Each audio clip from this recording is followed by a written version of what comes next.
I have a lot of friends. I have such a wide variety of friends, and each one of my friends is so unique and has such a special background that I feel that simply by having them in my life, I've been made a better person. Let me explain. I have a friend who's transgender.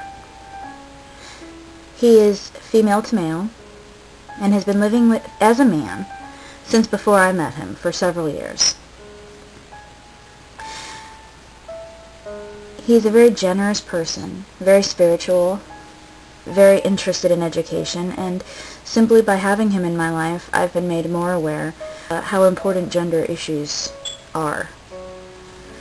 I've been made much more aware of the various prejudices that people have concerning gender. And it's made me look at the world in a slightly different way. And I'm very grateful to have him in my life.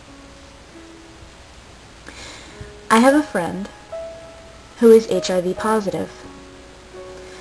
I went to high school with this guy. He was in drama with me, and poetry club, and art club. He was an incredibly creative person, and still is. After graduation, he moved to New York to try to make it as an artist and a performer.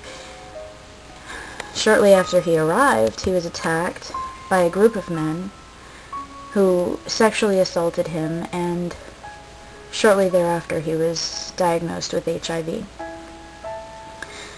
But instead of letting that ruin him, he's embraced every day.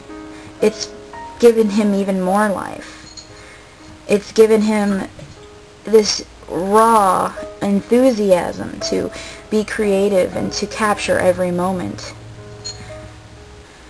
Simply by having him in my life, I've come to understand in a different way the value of life and living. And that's an important lesson. His determination is inspirational to me, and I'm very grateful to have him in my life. I have a friend who is an incest survivor. I met her when she was 11 and I was 12, but the molestation had been taking place since before I met her and continued after I met her. And when I found out about it, I was angry with her because she hadn't told me about it, and I was her best friend. But more than anything, I was angry at her father. I was enraged that anyone could do what he had done and still live with themselves and still sleep at night. It infuriated me. And when I was 14 years old, I decided I was going to try to kill him. Obviously, I didn't. He's still alive, and this is many, many years later. I've been able to look the man in the eyes and tell him what I thought. And there was a great amount of closure that came with that.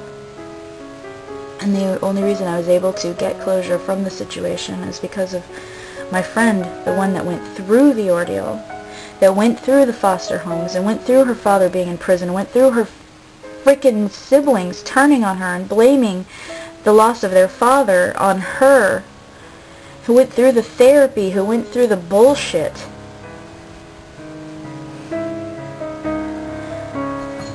Because of her being able to forgive her father and move on with her life, I was able to get closure from the situation, and she taught me the meaning of forgiveness and the meaning of understanding.